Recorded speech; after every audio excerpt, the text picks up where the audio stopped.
I want to talk about my mother briefly. She is a lawyer, and she, about 15, 20 years ago, there she is. She began doing international work, mostly funded by USAID, and she went and lived in the West Bank, in Palestinian occupied territory. And while there, she got to firsthand experience what life is like for Palestinians under the occupation, and it politicized her. She's 73 years old now, and she became much more active and concerned about the plight of the Palestinians. So when an opportunity came for her to go and participate in an action in the West Bank, where a group of Israeli and Palestinian peace activists together were working they're going to try to bring back a town that had been demolished and the Palestinians driven out by the Israeli military.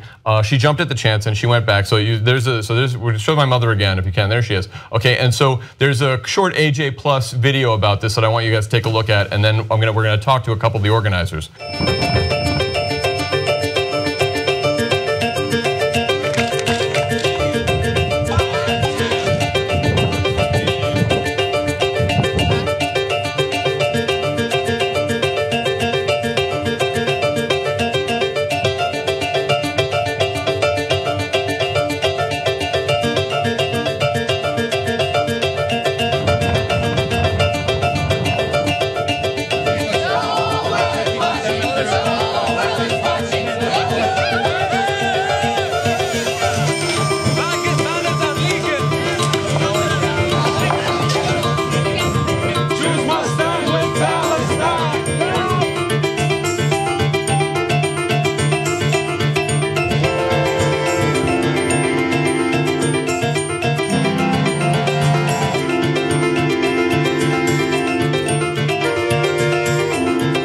All right, so I believe we have two of the organizers of this action who are Isaac Cates Rose and Antoine Saka. I hope I have those pronounced correctly. Do we have you on the line? Yep. All right, terrific. I know it's really early in the morning for you guys, and I appreciate that you took the time to do this with us. So the first question I want to ask you about is, can you tell us a little bit about the action and why you chose Sarara for this action, and what was sort of the objective? Sarura as a village was depopulated and displaced in its entirety back in 1997. But the process of displacement was happening from the 1980s on, where family after family had to take the difficult decision, not really a choice, to leave as a result of settler violence, army intimidation, land expropriation, until by 1997 there was no one left in this large system of caves that the families were living in.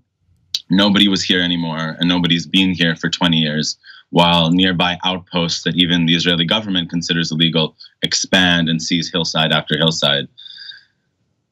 I think our coalition, following the lead of the courage of the families here, thought it's not enough to react all the time to the violence of the occupation. We need to proactively reverse occupation and bring life back. So Sarura felt like a perfect place to set up camp and set up our protest, our nonviolent protest against military rule. Can you identify each other? So you're Isaac, right?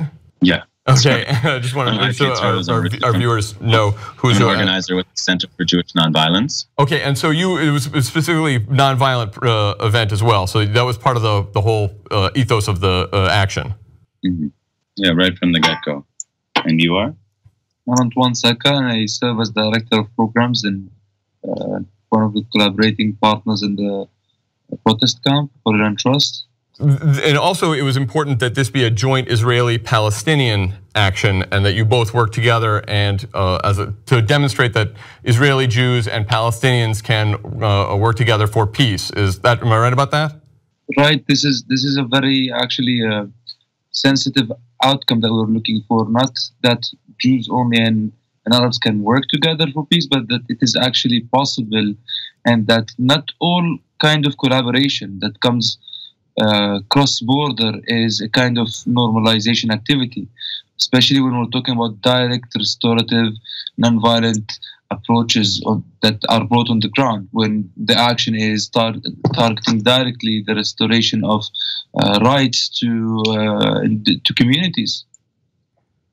And so what happened with what did you think was going to happen with the Israeli military? What was your expectation that they were going to respond?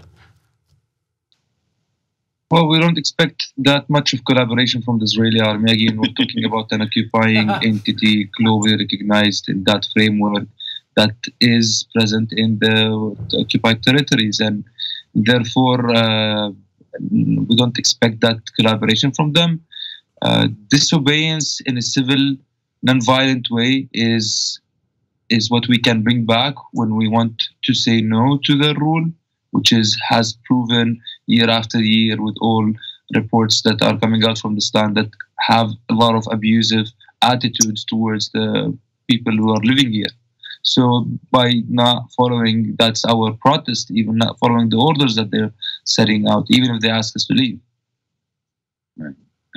In fact, I think the members of this coalition are of the belief, come together in the belief that at this point, only a mass movement of nonviolent civil disobedience shared and taken up together, led by Palestinians and joined by Israelis and Jews from all over the world, as well as our allies and justice seekers, people watching this show, it's the only thing that can end the occupation. It's the only thing that can challenge the violence it takes to rule over millions of people.